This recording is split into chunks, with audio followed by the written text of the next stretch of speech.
Good, everyone. I figured now would be a good time to make this video with the finale about to release. After the finale, I'm going to be quitting mapping. For the past year or so, I haven't had nearly as much fun making as I once did. It's just grown into more of a chore than something I enjoy doing. It's a shame that mappers lose motivation once they start to make something that they're proud of, and I fit into that category with Third Realm. And speaking of Third Realm, the finale will premiere tomorrow or today, depending on when you watch this, at 3 p.m. or 15 o'clock military time. It's been a long year and a half since Third Realm's last episode was released, so I'll recap. Let's start at the beginning.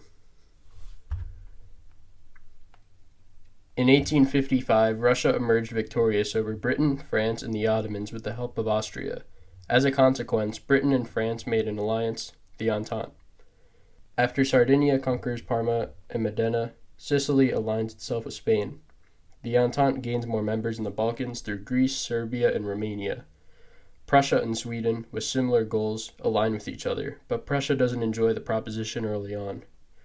By 1865, the European crisis and the American Civil War had begun, with the Entente backing the CSA and Russia and Austria backing the USA. But most combatants could care less about the American side of things. Instead, Entente members want to free their people from Austrian rule, which they end up doing by the end of episode 5. Austria's empire is decimated and she blames Russia as he was too focused on countering the British in America. Austria breaks her alliance and France does the same by kicking Britain out of the Entente. In the 1870s, tensions are rising in Germany and Italy as some nations want to unite their respective peoples, while others want to remain separate. The tensions come to a breaking point in 1873 in Italy and 1874 in Germany. A war for Arab unification accompanies, with Nej recently taking all the now-deceased Ottomans' Arab territories, planning on annexing Oman, who is backed by Persia. After the decisive Battle of Berlin, Prussia is guaranteed to win in Germany, since Bavaria switched sides on the coalition of German states, including Tuscany, Thuringia, Württemberg, Baden, etc. In Italy, the Entente joined Sardinia against Tuscany, Sicily, and Spain, but due to Austrian persuasion, France had the alliance abandon Sardinia, leading to a Sicilian victory in the Italian unification race. Nej triumphs over Oman and Persia, proclaiming the new Arab Caliphate. Meanwhile, Sweden united Scandinavia, but not without humiliating Russia by inciting a democratic revolution. Greece and Turkey also tried to take back the grand city of Constantinople from Russian rule, but they fail. The rebels too fail, but not before instituting a form of democracy in Russia. Russia is left humiliated on the world stage. The world in the 1880s is one marked by European imperialism.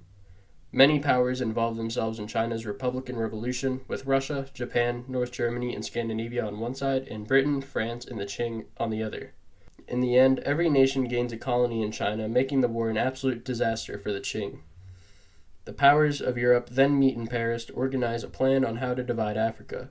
The decade ends with Russian influence expanding into Central Asia as far south as Afghanistan. It also marks the creation of the London Coalition, with Britain, Portugal, and the Netherlands as its founding members. In Afghanistan, an anti-Russian faction revolts, leading to Russia coming to the aid of its vassal. This war in Central Asia sees harsh conditions and harsh terrain. By the end of the war, Russia is left an international menace, committing a near genocide against the people of Afghanistan. After threats by other great powers, Russia has no choice but to withdraw from Central Asia for good. While this conflict unfolds, colonial powers set their eyes on Africa and colonize according to the Paris Conference of 1887.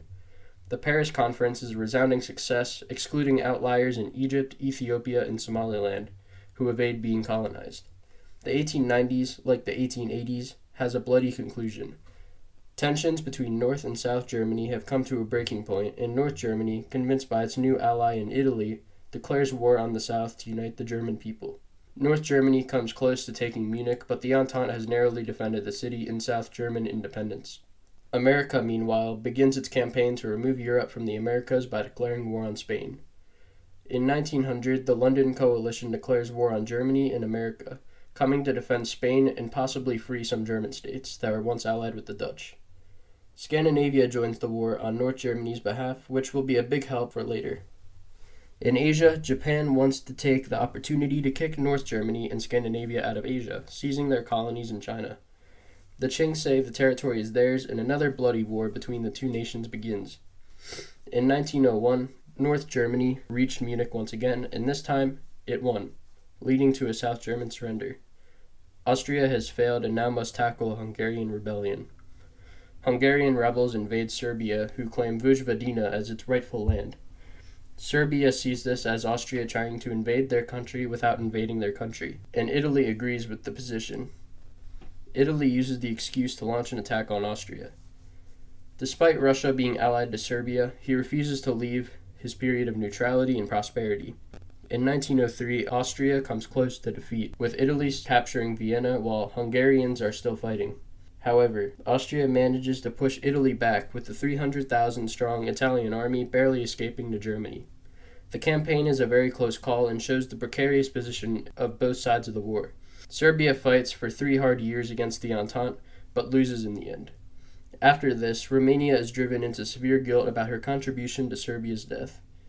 After she suddenly collapsed, Austria and Bulgaria made 4 occupation zones in the country: Wallachia, Transylvania, Moldavia, and Dobruja.